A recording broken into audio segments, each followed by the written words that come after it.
तो हमें पूरा विश्वास है कि इंडिया गठबंधन की जीत पूरे देश में जहां भी बाई इलेक्शन हो रहा है वहां पे उनके उम्मीदवार जीत हासिल करेंगे। आजकल देखती हूँ किसी का मुंह नहीं खुलता बिहार के मुद्दे पे। अभी आप हाल फिलहाल एक देखे होंगे कपड़ा मंत्री गिरिराज सिंह जी का बयान। इतने सीनियर नेता, इतने अनुभवी नेता, और उनका इस तरह का बयान आता है कि मतलब राह चलते किसी को देखो तो उसको 100 चाटे मारो। अगर ये जो हम सुने हैं मीडिया के माध्यम से और सोशल मीडिया पे, अगर इस तरह का वो बयान देते हैं तो ये उनको शोभा नहीं देता है।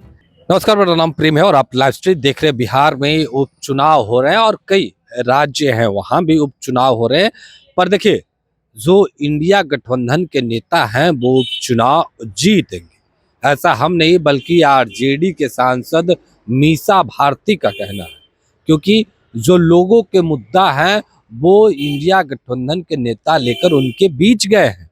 देखिए किस तरीके से मीसा भारती हैं वो जीत का दावा कर रही हैं। उतना ही नहीं, केंद्रीय मंत्री गिरिराज सिंह से भी पूछ रहे हैं कि क्या कुछ उन्होंने विकास के लिए क्या है, क्या कुछ उन्होंने बिहार के लिए क्या कुछ कर रही है मीसा भारती। ठीक देखिए आप इस वीडियो में। देखिए, सबको पता है कि देश में अलग अलग राज्यों में अभी सब जगह बाईपोल चल रहे हैं और सभी दल के नेता यही कह रहे होंगे कि हम लोग अच्छा कर रहे हैं, हम सारी सीटें जीतेंगे। लेकिन सिर्फ हम कहने के लिए नहीं कह रहे हैं, हम कह रहे हैं कि हम लोग जनता के मुद्दों को लेकर के जनता के बीच जा रहे हैं।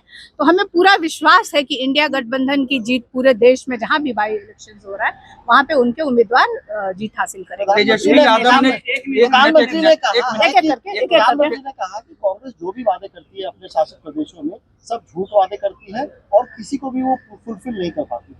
देखिए, बहुत सारे राज्यों के बारे में तो मैं इतना डिटेल मेरे पास नहीं है, अगर मतलब कहिएगा तो फिर पता करेंगे, फिर एक दिन उसके लिए रखा जाएगा। लेकिन बिहार के तौर पे तो हम कह सकते हैं कि बिहार से हम आते हैं, तो बिहार से इतनी संख्या में हमेशा जीत के सांसद जाते हैं और संसद में मैं भी बैठती हूँ, वहाँ पे आजकल देखती हूँ किसी का मुंह नहीं खुलता बिहार के मुद्दे पे। अभी आप हाल फिलहाल एक देखे होंगे कपड़ा मंत्री गिरिराज सिंह जी का बयान। इतने सीनियर नेता, इतने अनुभवी नेता, और उनका इस तरह का बयान आता है कि मतलब राह चलते किसी को देखो तो उसको 100 चाटे मारो। अगर ये जो हम सुने हैं मीडिया के माध्यम से और सोशल मीडिया पे, अगर इस तरह का वो बयान देते हैं तो ये उनको शोभा नहीं देता है।